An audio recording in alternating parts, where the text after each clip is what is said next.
Yeah, let's finish up these, and then we'll take some of the objections that people bring up to the very things we're talking about. Some physical suffering may be used by God as a warning of moral evils. In other words, it's a warning itself. Give me an example.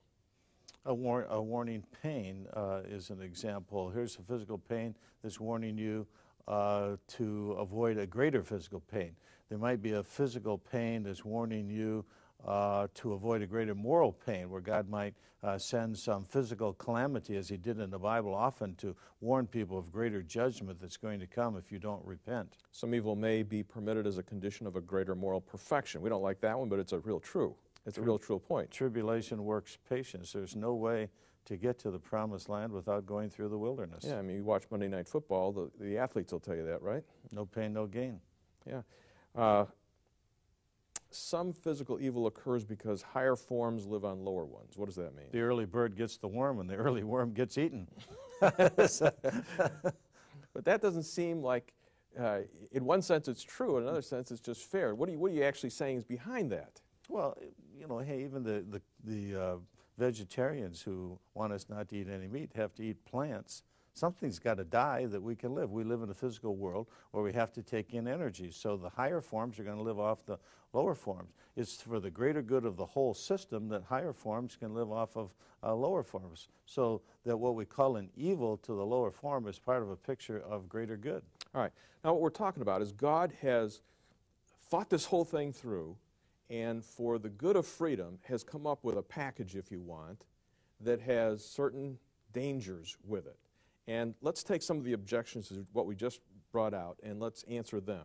Some people say, okay, if God is all loving and God's all powerful, all right, with some of these things that are happening, shoot, God could miraculously intervene and stop the lightning from coming out of the sky, stopping the tornado and the hurricane, stopping from your kid falling off the cliff. He could miraculously intervene. Why doesn't God just kind of do this on a 50-50 basis? Because he can't do what's contradictory. He could stop, if he stopped the lightning, he would also be stopping the creation of nitric acid, because as the lightning goes through the oxygen and nitrogen, it combines into NO3, which is liquid fertilizer. And did you ever notice how your grass grows better after a thunder and lightning storm? Mm-hmm. So there are all of these things in the balance of nature. It's very easy for us as a finite being to criticize the plan. But you know, my answer to the atheist is, you try and make a better world. You come up, you design for me a world with all of its infinite intricacy that's better than this one. Design a better body than a human body, where all of the things have to be taken into consideration to make it work. Yeah, I find science, which we hold in such high esteem, is based on the regularity of natural law, and what they're advocating is, listen, God intervened, do miraculous acts. You could just wipe out science at that point.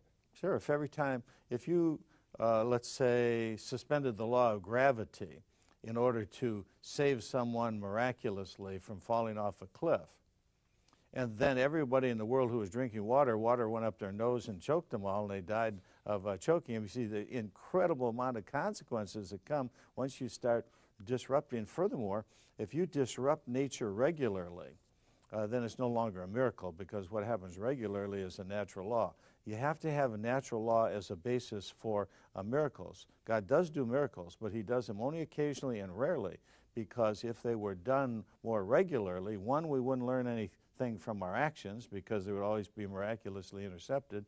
Two, there wouldn't be a backdrop for the type of physical world in which we live, which is a necessary moral proving grounds. And three, it wouldn't be possible for the truly miraculous to happen, because that has to be a rare event. Not only that, but then you'd have to have another God on top of God, because God would be caught in moral dilemmas in trying to choose who gets a miracle and who doesn't. Yeah. Explain that one. Well, the same thing that we're always doing. You know, the farmer's praying for rain, and we're praying for no rain for a picnic, which is God can't do both. He can't do both.